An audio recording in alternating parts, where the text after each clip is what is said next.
Listo. Ok, leemos en el nombre de Yeshua, declaramos que el Eterno ya de revelación e iluminación a través de su Ruach HaKodesh. Dice aquí la palabra del Eterno: ¿por qué me llaman Señor mío, y no ponen por obra lo que yo les digo? Yo les mostraré a quién es semejante todo el que viene a mí y escucha mis palabras y las pone por obra. Es semejante a un hombre que al construir una casa cavó profundo y echó los cimientos sobre una roca, y al llegar a una inundación golpeó violentamente contra aquella roca, pero no lo pudo mover porque sus cimientos habían sido echados sobre la roca.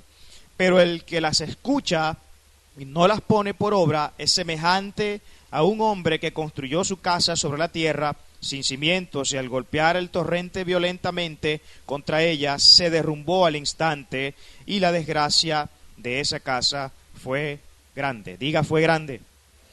¿La desgracia de qué? De esa casa. ¿De cuál casa? De la que fue construida ¿sobre qué? Sobre la arena y no sobre la roca.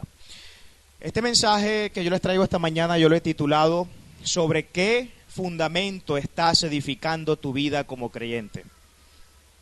El nombre, el título del mensaje es una pregunta que nos lleva a un nivel de introspección y de meditación respecto a lo que es nuestra vida diaria y respecto a lo que son nuestras acciones, donde nosotros debemos evidentemente tomar ciertas decisiones que son urgentes para nosotros tomar. ¿Sobre qué fundamento hemos edificado nuestras vidas como creyentes? ¿Cuál es o cuál ha sido el material que yo he utilizado para construir mi vida? ¿Cuál ha sido la materia prima que yo he utilizado para construir ese gran edificio que menciona Pablo, que dice que el ministerio es como la construcción de un edificio donde se puso inicialmente un fundamento, el cual conocemos que es el fundamento apostólico y profético, y luego que ese fundamento fue establecido, se comienza a construir ese gran edificio que se llama el ministerio y el diseño de Elohim, el diseño del Dios Todopoderoso. Entonces, fundamento. Necesitamos conocer primeramente qué significa el término fundamento. Nosotros hablamos de fundamento, ¿de qué hablamos? Hablamos de un principio, hablamos de el principio donde se produce toda obra para poder hacer algo en específico, para poder establecer algo en específico. Es el principio para desarrollar una obra. Cuando hablamos de fundamento, cuando usted ve, por ejemplo, la construcción de un edificio, usted ve que el edificio se comienza a construir de abajo hacia arriba, no de arriba hacia abajo, ¿verdad que sí? ¿O usted ha visto alguna vez un edificio que se construye al revés? Que comience construyéndose el piso 20, después el 19, el 18, 17, 16. Aquí no es posible eso. Yo no sé si en el cielo o en el ambiente sobrenatural esas cosas podrán ser posibles, pero por lo menos lo que es esta tierra física, este plano terrenal, es imposible porque violaríamos todas las leyes de la física. Entonces, cuando hablamos de fundamento, hablamos entonces de esa base, hablamos de esa solidez que debe establecerse en principio y sobre el cual yo debo construir mi vida, sobre el cual yo debo construir ese edificio que representa mi ministerio, que representa mi vida no solamente en el ámbito ministerial, porque cuando hablamos de nuestra vida no solamente podemos delimitar nuestra vida a lo que es nuestro desarrollo ministerial, porque nuestra vida conforma otras cosas más. Está la vida familiar, está la vida laboral, está la vida académica y un sinfín de cosas más que son parte de la vida que nosotros debemos tomar en consideración en el momento de tomar las decisiones que son cruciales para nosotros y sobre todo cuando tienen que ver con cosas del Eterno, con cosas del Señor. Entonces, construimos ese edificio, pero debemos saber cuál es ese fundamento que la Escritura a mí me plantea para yo poder dar al traste y poder ser preciso en cuanto a la construcción de ese ministerio, en cuanto a la construcción de mi vida, en cuanto a cómo debe ser la manera en que yo debo llevar las cosas y que sea del agrado del Señor, que esté conforme a la voluntad que el Eterno Padre Celestial establece. Y bueno, vamos a hacer un breve recorrido histórico acerca de lo que han sido algunas de las generaciones que existen dentro de la tierra, y vamos a iniciar desde el Génesis para poder entender estas cosas y poder entender cuál debe ser nuestro fundamento, y no solamente cuál debe ser nuestro fundamento, sino que ese fundamento, por causa de un evento específico que hubo dentro de la historia, fue adulterado y fue echado fuera, y nosotros necesitamos conocer por qué eso fue echado fuera, o sea, cuál fue la razón de todas estas cosas. Y cuando hablamos entonces del hombre, cuando hablamos de la creación y de la aparición del hombre en esta tierra, lo visualizamos, como todos sabemos, dentro del contexto de lo que nos habla la Escritura en Génesis. En el Génesis las palabras nos enseña que Dios creó a un primer hombre, al cual le dio el nombre de Adán, o más bien el nombre no era Adán, el Adán reflejaba la naturaleza misma de su creación, del hombre mismo. Y cuando nosotros vemos que el Eterno crea a este hombre, Adán, vemos que él crea a este hombre y le entrega Torá, diga Torá. Él le entrega Torá al hombre en principio. La Torá no es algo que el Eterno entregó a partir de Moisés para acá. Nosotros todos visualizamos la Torá o la instrucción divina dentro del contexto de lo que es el Éxodo en adelante, pero la cosa no es así. Bíblicamente el Eterno entregó Torá desde el mismo principio, Él entregó mandamientos específicos. En el mismo momento en que Él crea al hombre y lo pone en el huerto del Edén, Él entrega Torá. ¿Qué significa Torá? Cuando nosotros hablamos de Torá, hablamos de instrucciones. La Torá es la instrucción del Eterno para el hombre. Eso es Torá, instrucción, guianza, ¿sí? Tutoría. Es esa norma que me especifica a mí cuáles son los parámetros por los cuales yo debo regir mi vida como creyente. Eso es Torá. Entonces, cuando hablamos del Génesis, hablamos de Adán, hablamos de que el Eterno le entregó Torá, le entregó instrucciones. ¿Cuáles instrucciones? Bueno, allí lo dice la Escritura. Dice la palabra que Él le dijo, sojuzgad sobre todos los animales, sobre todas las bestias que están en los cielos, la tierra y debajo de la tierra. Le dice, multiplicaos, fructifícate. Le dice, gobierna sobre todo lo que está a tu alrededor. Y eso es Torá. Le estaba instruyendo acerca de lo que Él debía hacer por causa de la naturaleza que moraba en Él y que había sido depositada por el mismo Eterno. Entonces le entregó instrucciones y dentro de esas instrucciones precisamente le entregó una muy particular que precisamente erradica y borra de la faz de la tierra la doctrina del libre albedrío. Cuando le dice, hey, de todos los árboles que están en el huerto puedes comer, pero ten cuidado de no comer de ese árbol, el árbol de la vida, porque el día que comas de él entonces perecerás, dice la palabra. El día que comas de ese árbol, entonces tú vas a perecer, vas a experimentar la muerte. Sabemos que dentro del contexto escritural, cuando hablamos de muerte, hablamos de separación de Dios. Cada vez que nosotros pecamos, cada vez que el pecado es concebido a través de nosotros, en ese momento se produce una ruptura en cuanto a lo que es la comunión íntima que tú, como ser creado por el Eterno, tienes con el Padre Celestial. Y en tanto esa ruptura se causa, eso se conoce dentro del contexto escritural como muerte. Entonces el hombre, cuando es tentado por Satanás, él va hacia ese árbol y come del fruto, y en ese momento lo primero que el hombre hace es transgreder la ley, la naturaleza, la iniquidad entra al hombre, que es el órgano reproductor del pecado. Nosotros hablamos de iniquidad dentro del contexto intrínseco y estricto de la palabra, no hablamos simplemente de pecado. La iniquidad y el pecado son cosas distintas. La iniquidad es el órgano reproductor del pecado, o sea, es la madre del pecado. La gente que peca y que no tiene al Señor peca porque tiene una naturaleza que está contaminada y necesita ser purificada. Cuestión que ya no está en nosotros porque nosotros fuimos ya renovados en el Espíritu. Dice que ya el pecado se celebrará más en nosotros. ¿Por qué? Porque ya la naturaleza de la iniquidad no mora en nosotros. Entonces, si la iniquidad no mora en mí, ya el pecado no puede ser mi Señor. ¿Sí me entendieron? Si la iniquidad no mora en mí, si esa no es mi naturaleza, entonces el pecado no puede ser mi Señor, porque ya yo fui rescatado de esa vana vida, lo dice Pablo. Fuimos rescatados de esa vana vida. Entonces cuando el hombre peca, cuando el hombre cae de la gracia del Eterno, él declara un estado de independencia. Cuando hablamos de un estado de independencia es que el hombre se independizó totalmente en toda su estructura de jerarquía, en su estructura de autoridad, y cayó en su propia autonomía y en su propia soberanía, cuestión que es totalmente satánica. Yo bajo ningún concepto puedo hablar de soberanía ni de autonomía refiriéndome al hombre. El hombre no fue creado para ser autónomo ni para ser soberano por sí mismo. Por eso que es completamente antiescritural hablar de soberanía y hablar de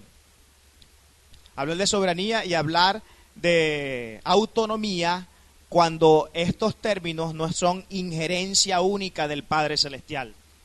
Sin embargo, escuchamos muchas por ahí universidades que se dicen ser autónomas y soberanas y no saben que esos términos no aplican para efectos de lo que es la raza humana y nada de lo que es físico. Pero bueno, por allí nos han ido llevando y eso es lo que nos han enseñado y eso es lo que la tradición nos ha dicho, pero precisamente el Eterno, una de las cosas que quiere mostrarnos es su verdad. La verdad tal cual Él la mostró y no como nos las han presentado y nos las han hecho creer. Que muchas veces nos han presentado verdades y nos han hecho creer cosas, mentiras como verdades, y cuando revisamos las escrituras nos damos cuenta de que han sido un montón de artimañas y de artilugios que el enemigo ha utilizado para engañarnos a nosotros como hombres y llevarnos a vivir en un proceso extemporáneo al diseño de Dios. Entonces el hombre cae. Cuando el hombre cae, él comienza a construir su vida sobre un fundamento distinto al que el Eterno había establecido en principio. ¿Cuál era el fundamento que el Eterno había establecido en principio? Cuando Dios crea al hombre, le entregó 5 cosas. Le entregó primero, número 1, y repita conmigo, paternidad. Número 2, le dijo, yo soy tu padre y tú eres mi hijo. Es decir, que lo primero que el Dios Todopoderoso le revela al hombre es la identidad. Yo soy tu padre, tú eres mi hijo, y una vez que Él revela la identidad al hombre, entonces vamos al segundo paso, y se revela lo que nosotros conocemos como la comunión íntima con el Padre Celestial. Luego que tenemos identidad, esa identidad que nos lleva a conocer que tenemos un Padre, entonces yo como hijo debo sujetarme a un proceso de comunión íntima con ese Padre que yo tengo. Entonces el Eterno creó al hombre en principio con una identidad, esa identidad lo llevó a tener una comunión íntima, esa comunión íntima le dio gobierno, le dio autoridad, esa autoridad le dio gobierno y ese gobierno le dio un destino profético que era vida eterna. Son los 5 principios elementales dentro del Génesis entregado al hombre por parte de Elohim para que el hombre caminara en la tierra. Y son los 5 principios que son quebrantados y que son totalmente cercenados en tanto el hombre cae de la gracia de Dios, peca y transgrede la ley divina. Entonces, allí estaba el fundamento. Esos principios, lo que Dios le había entregado al hombre, las instrucciones que le dio. Cuando el hombre decide hacer caso omiso a lo que el Eterno le había entregado, comienza a establecer su propio fundamento, comienza a edificar su propia vida conforme a sus estatutos, conforme a su propia cosmovisión, conforme a la concepción finita de su mente, lógica, racional e incapaz de poder ver las cosas espirituales, porque ya el hombre caído de la naturaleza del Eterno ya no podía tener acceso al mundo espiritual como lo tenía en el principio. Entonces él comenzó a edificar su vida sobre un fundamento extemporáneo, extrabíblico y nada espiritual. Y de hecho uno de los de las ilustraciones más poderosas que nosotros podemos ver dentro de lo que es el Génesis, cuando hablamos de Génesis capítulo 11, que hablamos y vemos la construcción de una torre llamada Babel, que fue una obra que el hombre llevó a cabo con la intención de llegar a Dios, de alcanzar al Dios Altísimo. Imagínense usted, el hombre en su propia fuerza y bajo su propia concepción intentando llegar a Dios. ¿Cómo cree usted que eso puede ser posible? ¿Acaso el hombre cree que puede hacer una escalera que llegue al cielo para tocar al Dios Todopoderoso? ¿Será que usted se puede construir ahorita una escalera y puede llegar al cielo y escalar ahí y llegar? Señor, aquí estoy, mírame, vengo a adorarte. Imposible, imposible. Imagínese el nivel de desubicación, aún ni siquiera espiritual, racional, del hombre, de creer que construyendo una torre iba a poder tocar el cielo para llegar a Dios. Un antidiseño babilónico totalmente. Allí comienza el hombre a establecer su propio fundamento, allí el hombre comienza a establecer su propio diseño, que por supuesto no estaba regido por ninguna de las pautas ni principios que el Eterno en principio había entregado al hombre.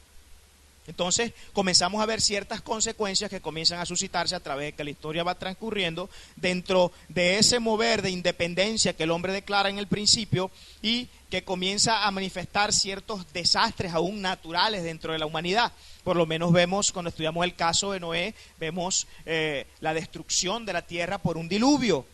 ¿Por qué creen ustedes que el Eterno destruyó la tierra con un diluvio en la época de Noé? Porque el hombre estaba tan extraviado en su vida que estaba construyendo su vida bajo sus propios preceptos, bajo su propia concepción, bajo su propia cosmogonía, bajo su propia cosmología, y que estaba totalmente fuera del plan y del diseño profético del Dios Todopoderoso. Y bajo esos preceptos nosotros jamás podemos construir nuestras vidas. Bajo esos preceptos es imposible que tú puedas llegar a alcanzar lo que el Padre tiene deparado para ti.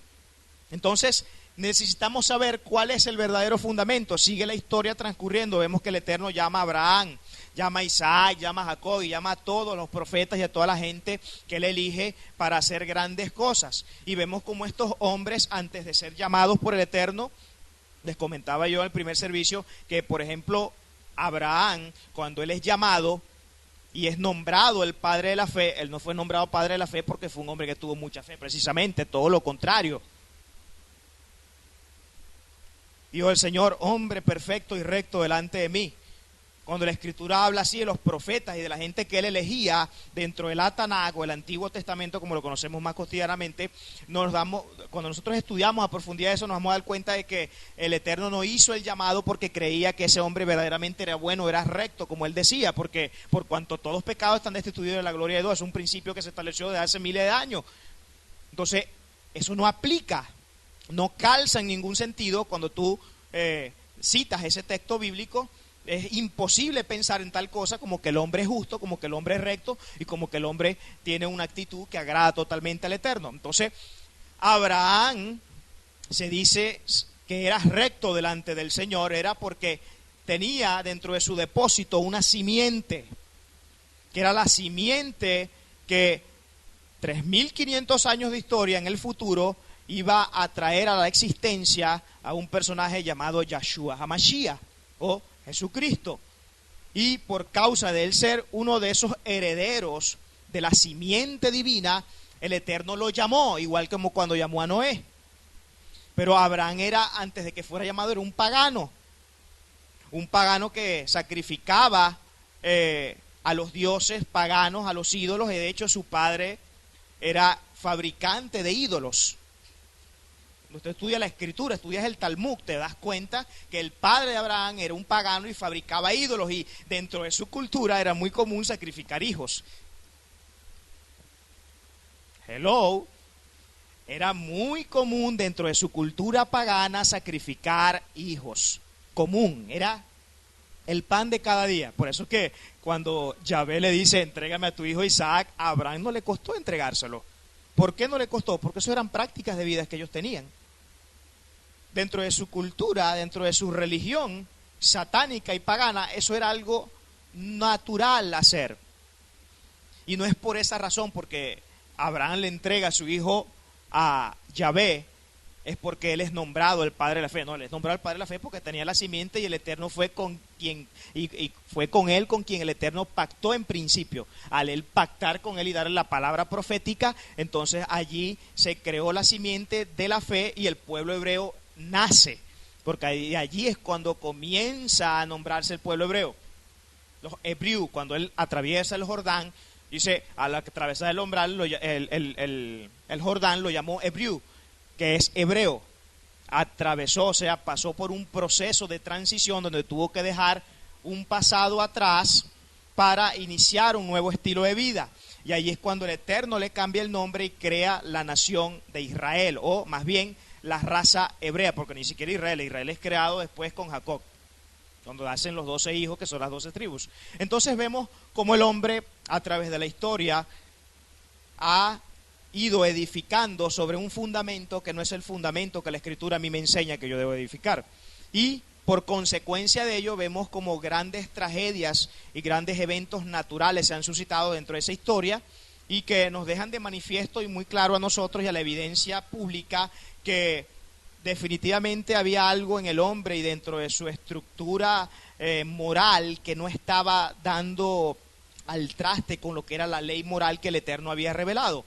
Porque el Eterno reveló una ley moral cuando entrega la Torá, los 613 mandamientos en el monte Sinaí. Él allí reveló una moral. El hombre antes de eso no tenía moral, porque no tenía conciencia de pecado y hacía con su vida lo que mejor le parecía. Entonces vemos cómo comienza la historia a correr y nos damos cuenta cómo esos eventos comienzan a suscitarse y vemos las diferentes consecuencias que el hombre tiene que atravesar por causa de ese acto de desobediencia y de no apegarse a la normativa del Eterno. Y por supuesto llegan los tiempos del Nuevo Testamento, el Brit Hadashah, nace nuestro Señor y la cosa comienza a cambiar. Una vez que el Eterno nace o Yahshua nace, Él comienza a caminar sobre una dimensión y a dejar un legado impregnado en cada corazón que nos comienza a revelar los primeros pasos hacia el camino que el hombre debía seguir por causa del extravío que tenía. Y vemos cómo el Eterno comienza a revelar principios de vida, cómo el Eterno comienza a revelar grandes normas morales por las cuales el hombre debía llevar su vida a cabo. Entonces, cuando nos habla allí, nos dice de edificar sobre un fundamento que es una roca, ¿verdad que sí? Y yo te pregunto a ti, ¿sobre qué fundamento tú has edificado tu vida como creyente? Ahora, ¿cuál es esa roca de la que nos habla la Escritura que nosotros debemos, sobre la cual nosotros debemos edificar nuestras vidas? ¿Cuál es esa roca? ¿Qué nos dice la Escritura acerca de eso? Revise 2 Corintios 10:4 y me lo lee. 2 Corintios 10:4.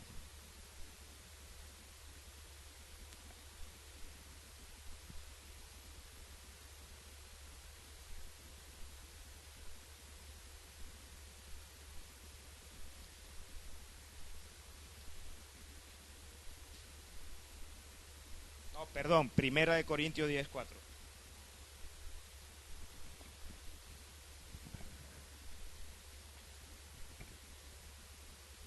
Listo. ¿Qué nos dice la Escritura? A ver, ¿quién lo lee rapidito ahí, durito? O lo leo yo aquí, bueno, mejor lo leo yo aquí para que salga en la grabación.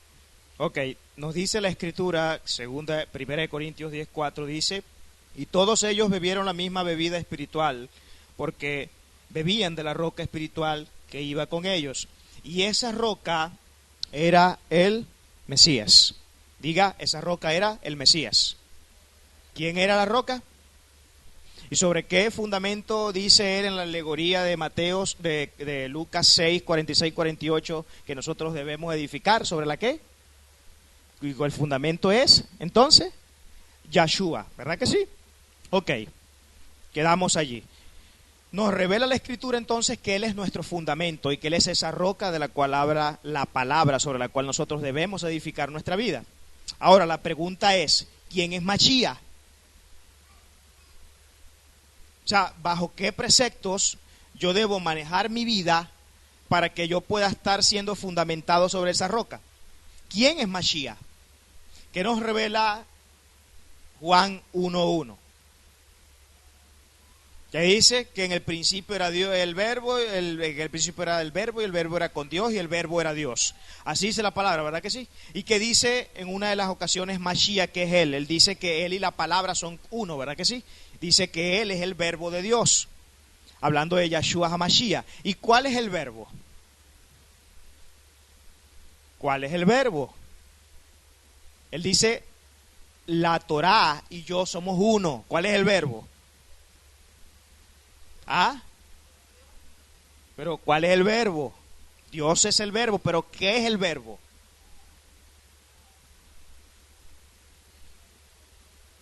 ¿Cuál es? La palabra. Claro, pero si está claro el verbo, verbo, por favor. Aquí nadie estudió castellano. Sí. La palabra. El Eterno entregó unas instrucciones específicas y esas instrucciones son las que van a propiciar el escenario para nosotros construir nuestras vidas. Y es allí el fundamento que el Eterno revela para que nosotros construyamos nuestras vidas. En una de las ocasiones le llega uno de los discípulos y le pregunta al Señor, Señor, pero ¿cuáles son los mandamientos más importantes? ¿Qué le responde el Eterno?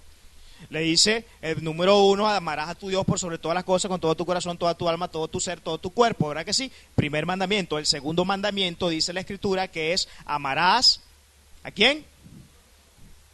A tus amiguitos, a tus hermanos, a los que te caen bien, a los que te caen más o menos. No, dice a tu prójimo, ¿verdad que sí? O sea, como dicen por allí cotidianamente hablando, tu tirimundi, a todo el mundo. Amarás a tu Dios por sobre todas las cosas, el primer mandamiento. Segundo mandamiento es, amarás a tu prójimo como a ti mismo. Y dice, en esto se traduce la ley y los profetas. En esto se traduce toda la ley, toda la Torá se traduce en estos dos primeros mandamientos o en estos dos primeros principios. ¿Verdad que sí? Entonces, allí nos deja él revelado cuál es el fundamento. Ahora, te vuelvo a preguntar, ¿sobre cuál fundamento has tú edificado tu vida como creyente? Te fue entregado el don de lengua, pero no el de lengua larga para que estuvieras hablando mal de tu hermano. Sí, en serio, porque muchos tenemos el doble don de las lenguas. Eso es San Nicolás capítulo 16, versículo 27, donde revela el segundo don de lenguas. ¿En serio? Tenemos la lengua de sapo, mi hermano. No tenemos a veces ni el más mínimo temor de Dios para estar levantando falsos testimonios contra los hermanos, para estar diciendo cuánta porquería a ti se te imagina decir del hermano porque tuvo esto, porque hizo lo otro. Nos critican porque, por lo menos a mí me critican porque peco diferente a usted.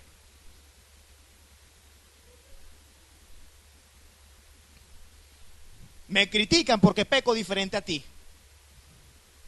Ah, pero tú no pecas. Tú eres santo, inmaculado, o sea, ya Yahshua puso la corona de espinas sobre ti.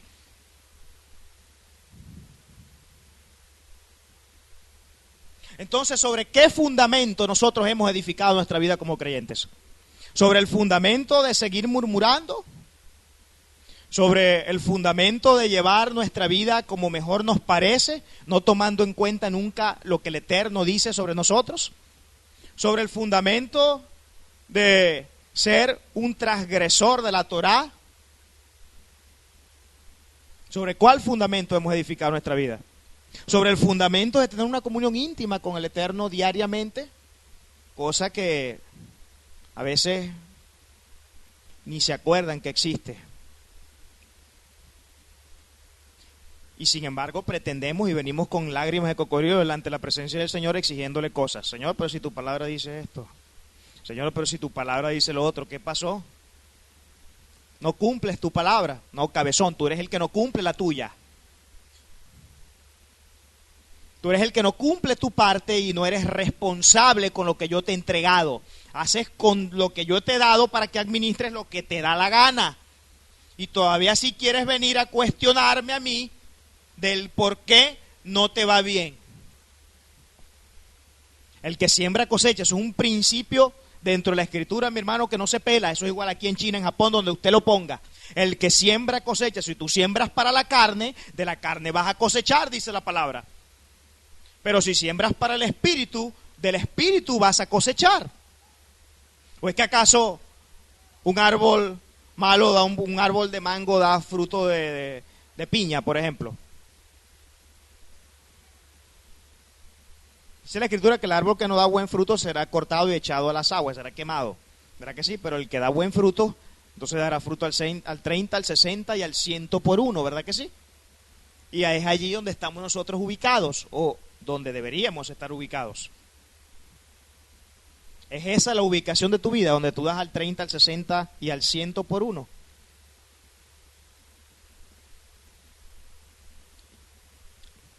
Entonces, ¿cuál es tu fundamento?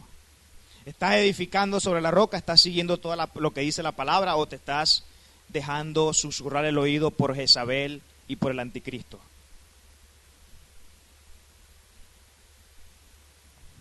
Estás siendo seducido. Estás siendo llevado a practicar cuestiones raras. está siendo llevado a hablar en contra de los pastores.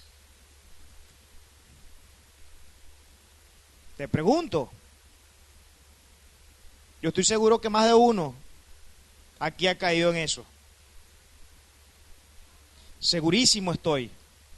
Y todavía tienes las cachafas de pedirle al Señor misericordia muchas veces cuando ni siquiera te arrepientes.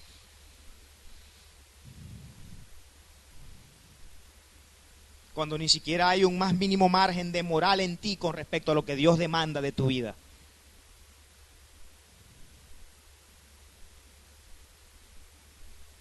Ahí está el fundamento revelado, su palabra, seguir sus estatutos. Su palabra, no la interpretación de su palabra de un hombre que no tiene nada que ver con la palabra. Como eso, sí, porque hay muchos pastores, hay mucha gente, muchos ministros que predican y ni siquiera saben lo que están predicando y no tienen ni la más mínima idea de lo que están diciendo. Y por lo general son mensajes vacíos que no llegan nunca a ningún lado y que no crean ningún impacto en las personas, porque no tienen relación con el Señor, sencillamente están por estar, por cumplir con el concilio y ya. Y eso es suficiente para ellos.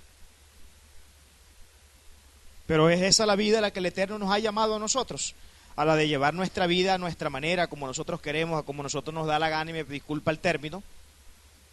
¿O será que hay un diseño bien específico dentro de lo que nos enseña la Escritura a mí, que yo debo seguir, al cual yo debo añadirme, al cual yo debo obedecer para poder tener una vida de bendición?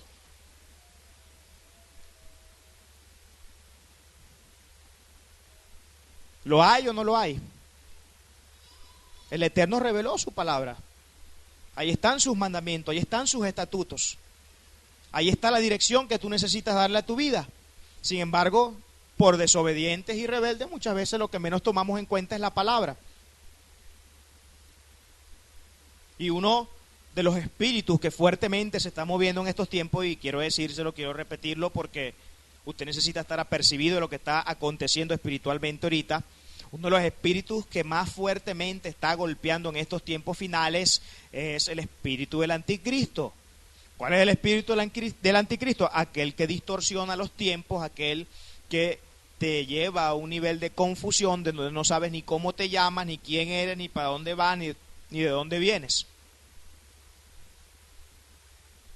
Estás totalmente desorientado en cuanto a lo que es tiempo y espacio. Desorientado totalmente, llevando una vida a tu manera. Y ese es uno de los espíritus que fuertemente se están moviendo en estos tiempos. ¿Y sabes tú cuál es la única arma que tú necesitas tener en tu mano para poder destrozar y destronar ese principado? Me lo dijo el hermano. ¿La espada qué? La espada de doble filo. Poderosísimo eso. Esto que está aquí. Espada de doble filo, dice, que penetra hasta los tuétanos y divide el alma del espíritu, y que nunca vuelve atrás vacía, dice la Escritura. ¿Es o no es así? Y precisamente eso es lo que menos estamos muchos de nosotros haciendo en estos tiempos, preparándonos en la palabra. Es uno de los grandes errores. ¿Sabe usted que el poder más grande que tiene Satanás es su ignorancia de la palabra? Mientras más ignorante tú seas de la palabra, más poder él tiene sobre tu vida. Pues eso que dice la Escritura, y lo confirma cuando dice que el pueblo pereció porque le faltó revelación, conocimiento, dabar revelado, palabra profética revelada. Al haber ausencia de diseño de Dios en mi vida, al haber la ausencia de su revelación en mi vida, entonces yo estoy expuesto a cualquier tipo de peligro, porque no hay algo que me escude, no hay algo que me auxilie, no hay una fuerza con la cual yo pueda contrarrestar todo aquel antidiseño. Es imposible. Por eso el llamado del Eterno en estos tiempos finales, un llamado profundo que el Eterno está haciendo ya desde hace años atrás, de prepararnos en la palabra. No podemos ser simplemente unos burros ungidos. La unción es muy buena y todo lo demás, y los ayunos y eso, y hay que hacerlo, nunca hay que parar de hacer eso, pero debemos siempre conjugar esos dos factores de poder que una vez que ellos se unen produce una explosión espiritual tan impresionante dentro de nosotros, que mi hermano, como dice la Escritura, por un camino él viene, pero por 10 tiene que salir huyendo. Por 10 tiene que salir huyendo, porque tú eres un hombre que se ha preparado, eres una mujer que está bien parada en lo que la palabra enseña. Eres una persona que no anda caminando por cuenticos de camino, ni por lo que me dijo Perecejito, ni por lo que me dijo el pastor de hace 50 años atrás, que tenía esa denominación extraña ahí. No, mi hermano, nosotros tenemos que ser, como dice la palabra, como los de Berea. Dice la palabra que los de Berea escudriñaban las Escrituras todos los días para ver si lo que Pablo les estaba diciendo era así. Ese es el carácter que nosotros debemos tener.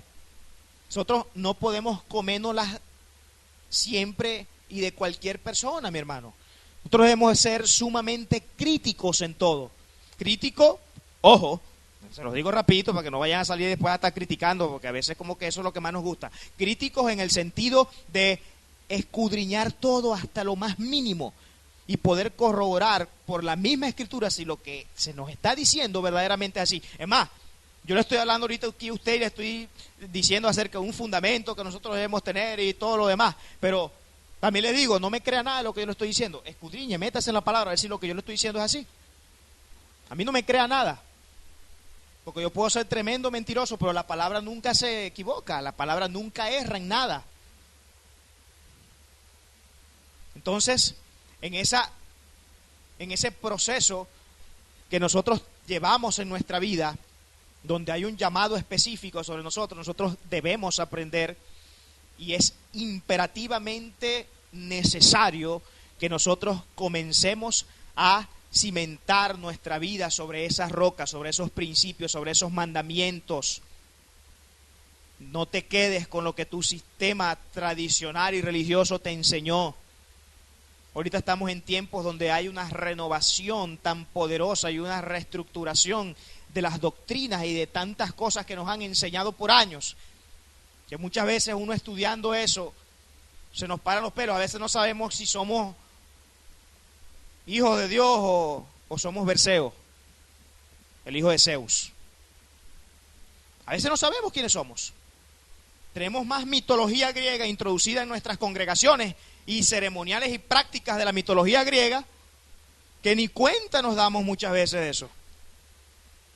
Y por eso es que llevamos vidas tan deficientes en el Eterno. Por eso es que nuestra vida espiritual es tan deficiente, de tan poco nivel y de tan poco alcance. Porque no estamos fundamentados en la raíz de las cosas. Por poner un ejemplo, ¿cuánto de la doctrina católica romana no tenemos nosotros inyectado hasta la médula de los huesos? Por poner un ejemplo, la santa doctrina de la Trinidad. Imagínese usted, la Trinidad, el Dios de 3 cabezas distintas, el Dios trino. Dios de 3 cabezas, o sea, tengo que estar, a ver, bueno, hoy me paré y Yeshua estaba agradado de mí, pero el Padre no.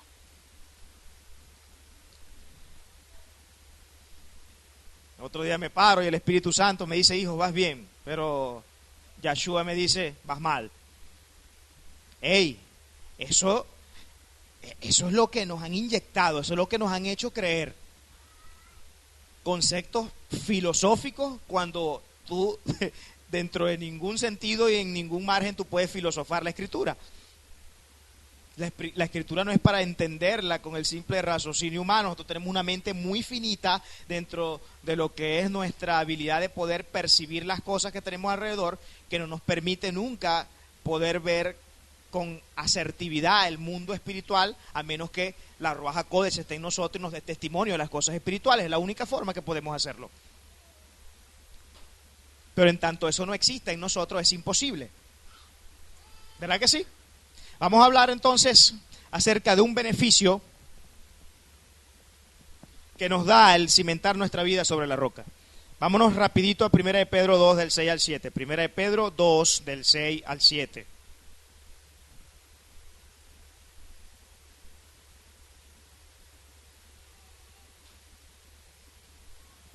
Ok, leo rapidito.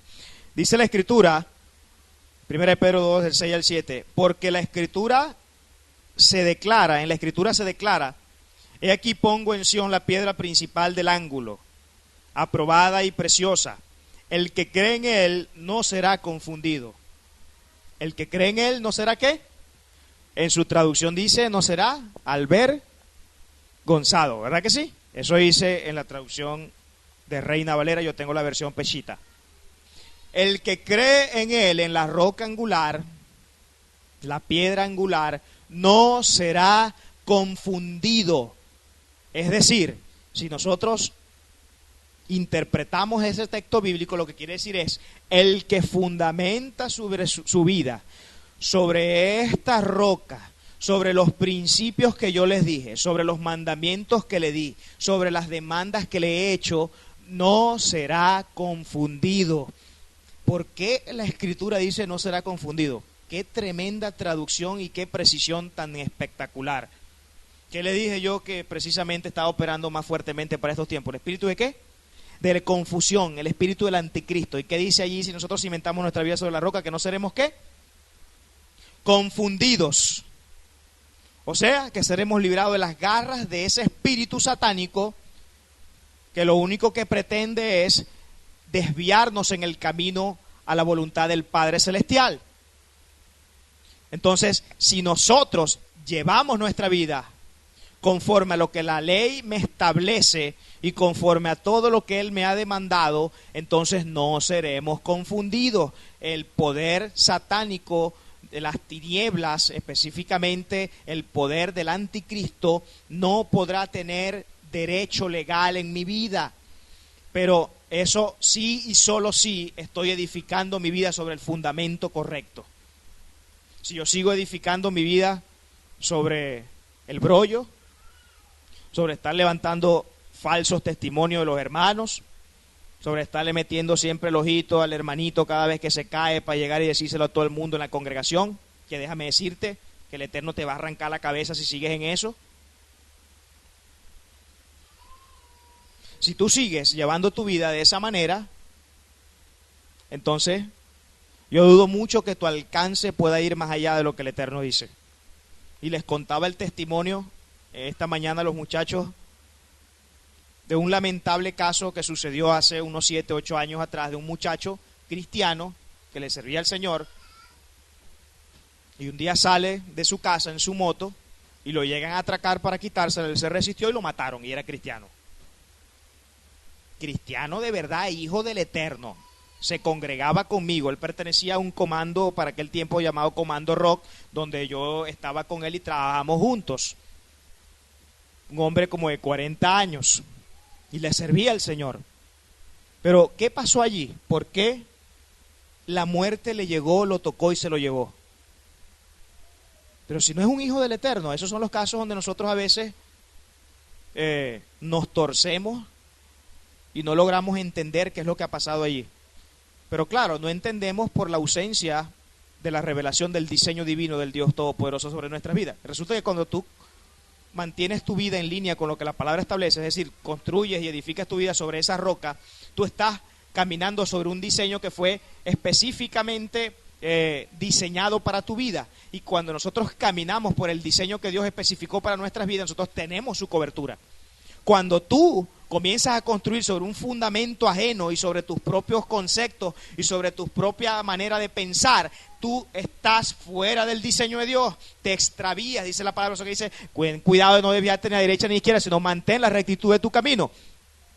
¿Verdad que sí? Y cuando nosotros nos desviamos del camino del Eterno porque estamos fundamentando en otras cosas que no es lo que el Eterno dice, entonces nos salimos de su cobertura. Cuando tú estás caminando en un diseño paralelo, la cobertura de los Elohim ya no está sobre ti. Entonces estás expuesto a cualquier tipo de peligro y de acechanza del enemigo, hasta incluso al punto de que te puede agarrar y te puede matar.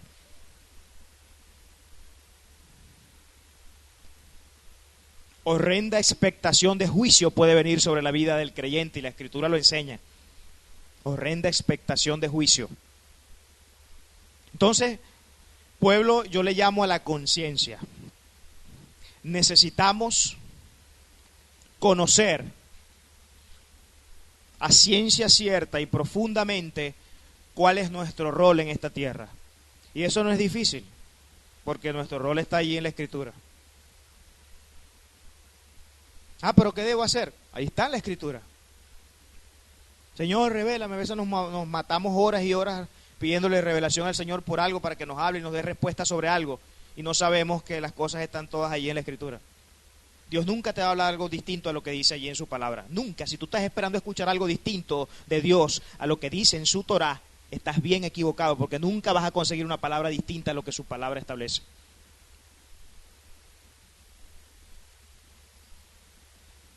Ahí está. Usted decide si tomarla o dejarla. Si la toma, vive bajo su cobertura, bajo su protección, bajo su diseño. Si la desecha, es lamentable. Entonces, conciencia, pueblo. Usted es un pueblo, como lo dice Lucas. Vamos a revisar rapidito para terminar. Primera de Pedro 2:9. Primera de Pedro 2:9. Vamos a leer quiénes somos nosotros y cuál es nuestra labor. ¿Cuál es nuestra labor? ¿De dónde venimos? ¿Quiénes somos? Dice Primera de Pedro 2:9. Pero ustedes son linaje escogido, para que sirvan como sacerdote para el reino, pueblo santo, congregación redimida, para que anuncien la gloria de aquel que los llamó de las tinieblas a su luz admirable. Los que en otro tiempo no eran considerados pueblo, pero ahora son considerados de Dios, son pueblo de Dios. Y no había misericordia para ustedes, pero ahora ha sido derramada sobre ustedes misericordia. Ese somos nosotros. Fuimos llamados para anunciar las glorias de aquel que nos redimió. Amén. Denle un fuerte aplauso al Señor.